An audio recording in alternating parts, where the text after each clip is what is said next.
Bonjour tout le monde, dans cette vidéo, on va étudier de montage de base de l'amplificateur opérationnel, le montage suiveur et le montage non inverseur. D'abord, je vais vous représenter le matériel utilisé dans cette expérience.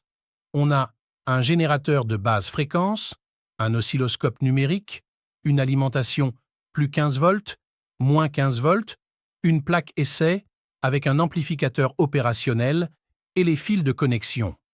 Dans notre cas, on utilise un amplificateur opérationnel de type TL081 dans le brochage et le suivant.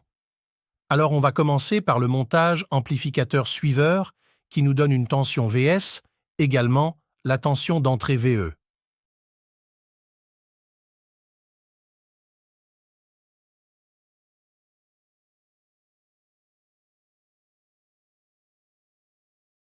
Premièrement, on place l'amplificateur opérationnel sur la plaque d'essai, puis on l'allume par une alimentation symétrique de plus 15 volts, moins 15 volts.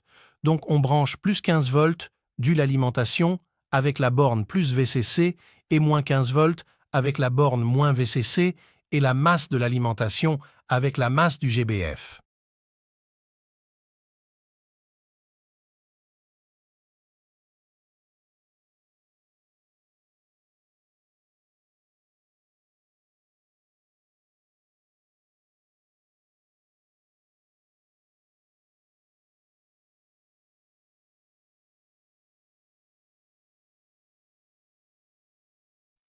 Oui, on reliait l'entrée inverseur et la sortie de l'amplificateur opérationnel entre eux, et après, on branche la sortie du GBF avec la borne non inverseur de l'amplificateur opérationnel.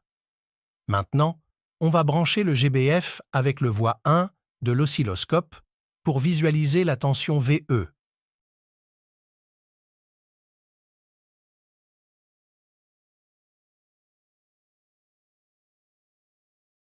Et la sortie de l'amplificateur opérationnel avec le voie 2 de l'oscilloscope pour visualiser la tension de sortie Vs.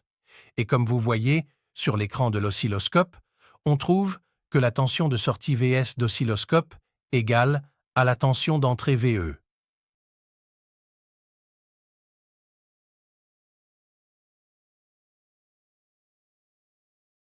Alors, on va passer à la deuxième montage, si le montage amplificateur non inverseur, qui nous donne une tension de sortie Vs égale à VE multiplié fois 1 plus R2 sur R1. Dans notre cas, on prend R2 égale 10 kΩ et R1 égale à 1 kΩ. Donc, on aura Vs égale à 11 VE. Premièrement, il faut aller monter l'amplificateur opérationnel plus 15 avec plus du VCC, moins 15 avec moins du VCC et la masse avec la masse de GBF.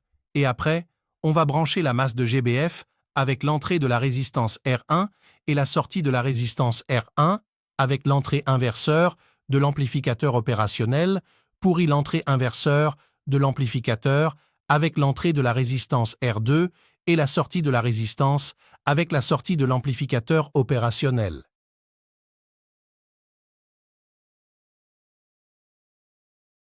Puis, on branche la sortie de GBF avec l'entrée non inverseur de l'amplificateur opérationnel.